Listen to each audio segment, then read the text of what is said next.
Hey, product people, Sean here. And today what I want to talk to you about is a continuation of what we talked about in our last session, which was related to product sales.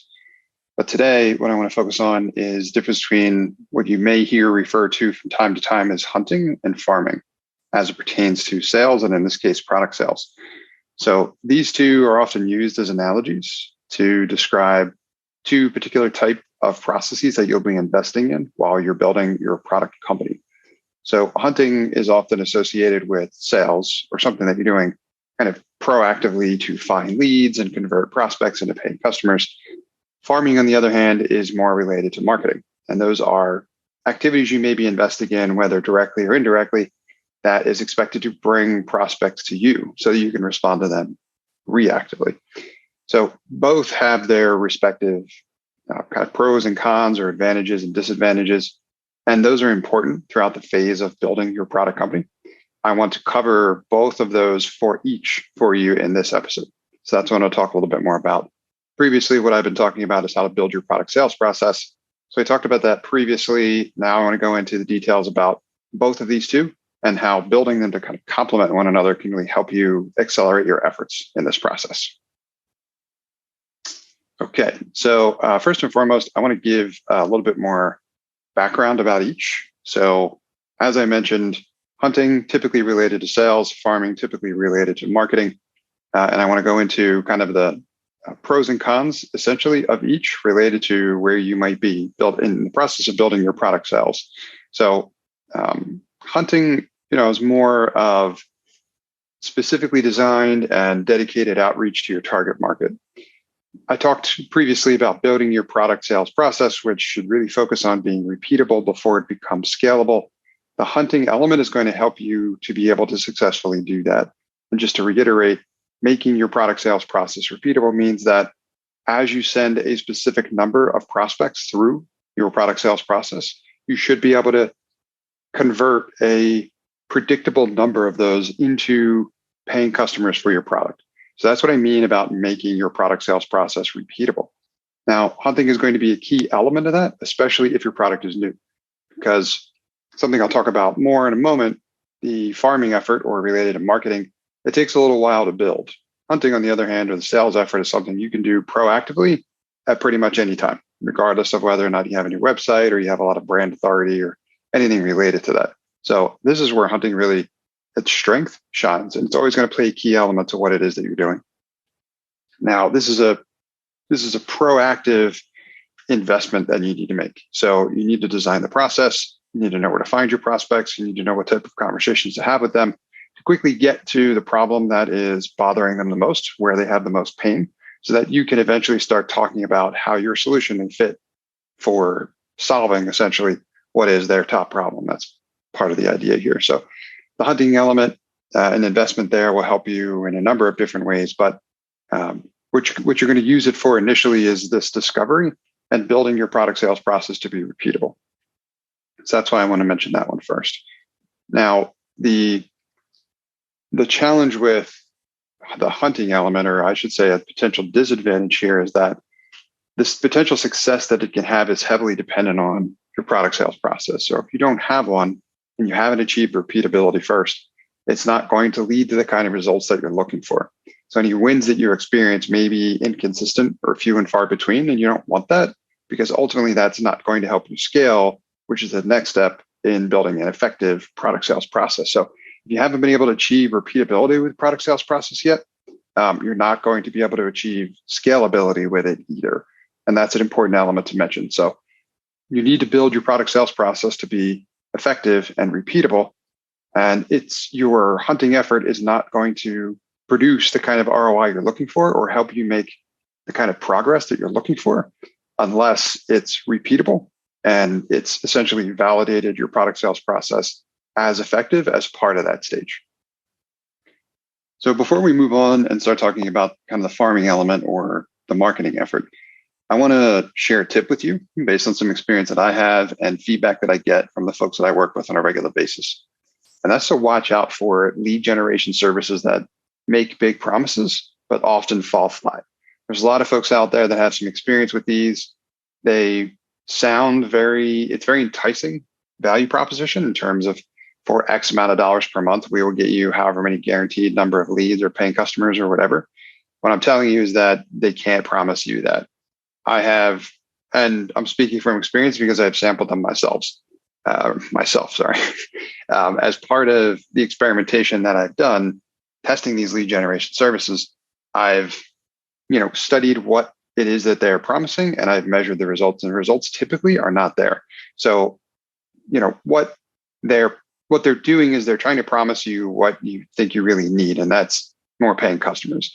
Unfortunately, there's so many variables involved in that process that really they would need to do proper discovery first to understand that you have an effective product sales process, which, to be fair, if you had an effective product sales process, you more than likely wouldn't need those services. So, but this is kind of a putting the cart before the horse kind of thing. If you haven't followed and built that process yet to be effective and in particular repeatable, then using something like a lead generation service is not going to help you with that, because their objective is not to necessarily design the process for you. They're trying to offer you something that you feel that you need. So it really motivates you to want to try this and think that this is how this gets done. But more often than not, it doesn't. So I want you to watch out for that. Instead, what makes more sense is for you, who knows, by far the most about your target market, client prospect, your product, the value proposition, to build the product sales process first. And that's what I talked about in a previous article that I've written and a podcast episode from the one that I recorded last in this format, is how to build that process. So you build it first. And once you're able to validate that it, in fact, is effective and is able to generate those repeatable results, then can you start kind of leveraging help to do so on a larger scale. So that's more of a scalability step. So stay away from that at this point of the process. Make sure that you build your product sales process to be repeatable first. Then you can start investing in other opportunities kind of to help you, let that scale a little bit more efficiently. Okay, so next I want to talk a little bit more about the farming element, or typically investing into marketing activities and what that can do for you and when you should invest in them. Okay, so the farming element that I'm referring to is related to the marketing activities that you are expected to kind of be investing in as part of the process in building your product company and helping improve the efficiency and the effectiveness of your product sales process, most typically at scale. A key element to making sure that these farming activities and the marketing activities are effective for you is developing what I refer to as hooks, which is to get people in your target market engaged in your value proposition and what it is that you're doing. You need to be offering them some value as part of this process so that they are attracted to what it is that you're creating, which might take the form of content that you produce that speaks specifically about the problems that your target market customers are experiencing, how those get solved, which just so happens to have great overlap with the value proposition for your product. But regardless, I just want you to be aware of what I mean when I'm saying kind of these farming activities. And that's the objective there, is to place hooks and content and value out there across the web or however you'd like to distribute it as effectively and efficiently as possible, so that over time, as those efforts produce more results, that means raising brand awareness and sending more target market customers to you to connect with your brand, hopefully follow your calls to action, which should lead to an additional however many prospects for your product business, which then can go through the same product sales process to be converted into paying customers. So that's how this farming activity or investing in these marketing activities can help you kind of grow and scale. So it starts to really help after you've nailed down the hunting effort and started to build that repeatability into your product sales process. So the advantage that I want to cover related to the farming marketing activity is that obviously the leads, when this starts to work real effectively, come to you, which is a very exciting proposition. It's something that I think a lot of us in building product companies long for at some point in the journey. But, I think sometimes there's a bit of misconception in terms of the investment that takes. But regardless, that's a real element that is a very exciting component to why you want to invest in these activities. So as you're investing in building out, your marketing infrastructure and how you're going to invest in that, that's really the advantage of investing in farming and marketing activities. The more directly you can do so in terms of like direct response marketing, the better. But regardless, it is a longer term investment that's expected to pay off once you reach scale with it. So having said that, I've alluded to that a little bit already. One of the disadvantages with investing in the farming and marketing activity is that it takes a while. This is not something that's going to produce overnight results. And I think this is where some folks get discouraged in the process, where they start doing what I've heard referred to, which is among the best way I've heard it described, random acts of marketing. And I'm guilty of it myself, where I thought, if I produce a couple of this or a couple of that, whatever it is, blog articles, ebooks, or something like that, that's going to make my efforts take off. Spoiler alert, it didn't, because it wasn't something I was investing in consistently. And that's the difference, right? The farming and marketing activity is something that's going to take time to materialize. So I want you to be aware of the fact that it's something that you're going to need to commit to. Just assume that you're going to commit to that indefinitely, which is really what you should be doing. You should be committing to both of these activities, hunting and farming, indefinitely. They should ultimately start complementing one another. And there's a somewhat of a sequence to it. I would recommend, hunting on the earlier stage, then adding more of the farming activity. But regardless, they're both important for helping you grow. So just know that your marketing activity is not going to materialize into the results that you want overnight. And it's going to take a while to kind of build the domain authority for anything that's hanging off your website or any of these other areas in which you're investing in. But once you do get to that point, it can become very effective. And it's an area where you should be looking for opportunities for continual investment. So I just want to mention that as well. A tip I want to share with you related to investing in the farming marketing activity is to watch out for investing into delegating away your marketing responsibility too early in the process. It's unlikely to produce the type of quality that you're looking for, which unfortunately can also damage the brand or the kind of quality you're looking to build into your brand. Now, I share this with the experience I've had as well. Also, I've hired quite a few marketers or some folks to help me with content creation. And it was very much more of a quantity versus a quality thing.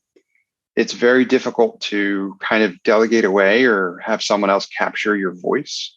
As such, a lot of the stuff was written didn't quite sound like me either, which may or may not be an issue depending upon the type of product business you're building. But as you're starting out, that might be something that you really want to pay close attention to and maintain a significant level of quality over.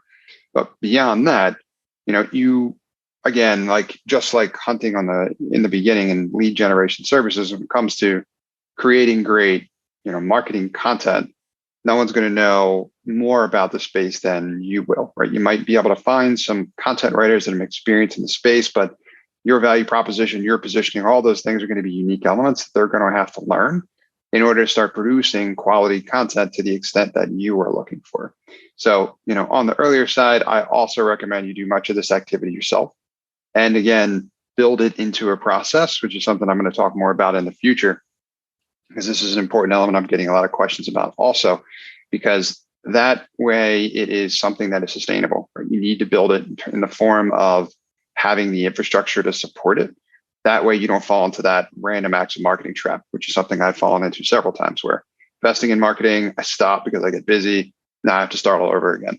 So I figured out ways to kind of solve that, hopefully for good. That's the objective as part of what I'm doing currently. And I'm going to share that whole system with you as well also. So just be aware of that when you're investing in farming and marketing, I would, recommend you be careful delegating that responsibility away, but also know that this investment is what's really going to help you scale in the future, generate leads, and continue to grow your business.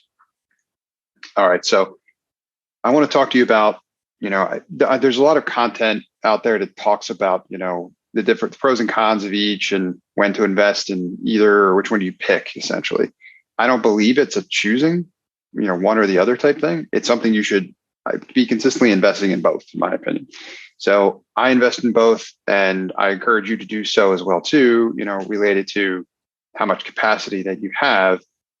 Now, I would recommend you start with the hunting effort or the sales effort, and then look for opportunities to get more into investing into the farming effort or the marketing effort once you're ready. And as you're doing that, they will both, you have a nice complement because they have their advantages and disadvantages, which we've already talked about. But then they will ultimately start to complement one another in different ways, which will help you throughout that growth trajectory for your product business. So, to reiterate, the sales effort is critical for capturing discovery data, which will also heavily influence, how you can effectively generate results in marketing as well at a later date. So both of them are important. Then when it comes to, how to make them complementary, there's a process to this as well too. So, previously I had shared templates from an article I wrote about how to build your product sales process. In one of those templates, in terms of how you manage the conversation, was an FAQ section on handling objections that you hear as part of the sales process. So basically like one way in which connecting basically hunting to farming or sales to marketing is, as you're having conversations with prospects in this carrying out these sales efforts, as you're hearing about objections, those are the perfect things to go into that FAQ section so that you're ready and prepared, and any other members of your team as well too, as that grows and scales, are ready to handle those objections as effectively as they can. But that's a way where what you learn as part of the sales effort can influence and improve your marketing effort. So that's one way to kind of connect the two of those together. Then, as you are investing further in later stage kind of marketing activities, in terms of, for example, email marketing, which is still very, very powerful and something I would also recommend you continually invest in. As you're doing that, and as you are building an engaged list of members, you can always ask them for feedback about any problems that they're currently experiencing related to the work that they do. That can influence your hunting or your sales effort. So the two of these are capable of complementing one another in that, not just the ways I mentioned, but several other ways as well too. But if you design it right, you can get value out of both, and each can support the other as you're growing and scaling your product business. So I hope you got value out of this episode. I want to talk a little bit more about both of those topics because I hear a lot about both of them quite a bit. The product sales stuff I've been producing more recently has been pretty engaging for folks, and I get a lot of questions about it. And I realize that there's not a lot of content out there produced about it. So I'm producing quite a bit more of it to share insights with you guys in terms of what I've built for my own product companies that's worked, and more importantly, what hasn't worked, so that you can avoid those pitfalls and accelerate your product company progress.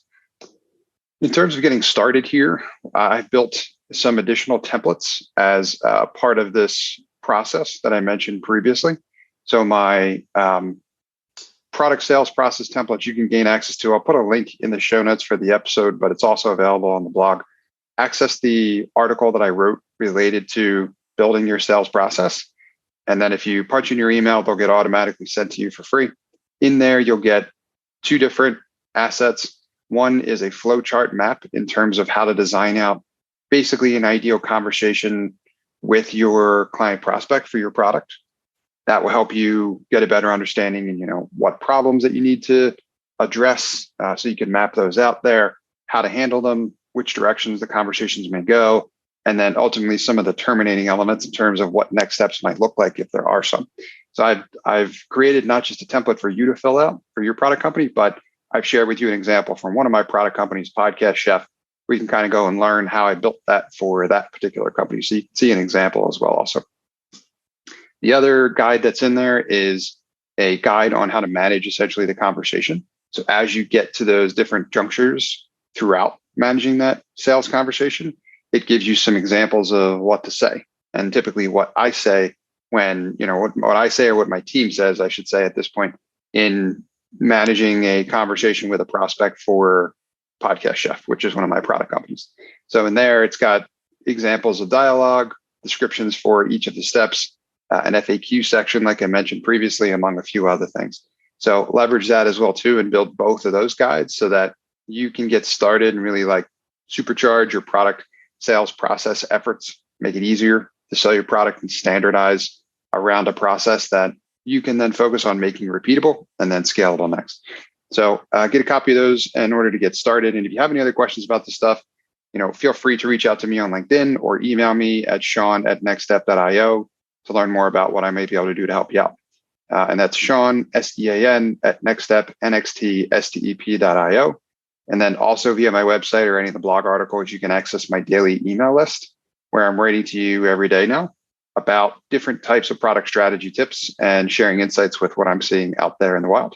So thanks for listening and tuning in, guys, and continue to have lots of success growing your respective product businesses. We'll talk soon. Thanks for listening to this episode of Product Launch. I hope you got value out of it. I like to feature product people on my podcast because that's who I love to help. I'm a product strategist, and I can help you scale your business and grow your profit through a product. If you'd like to learn more about how I can help you, email me at sean@nextstep.io. That's Sean, SEAN, at NxtStep, NxtStep.io. Or visit my website at nextstep.io. That's NxtStep.io.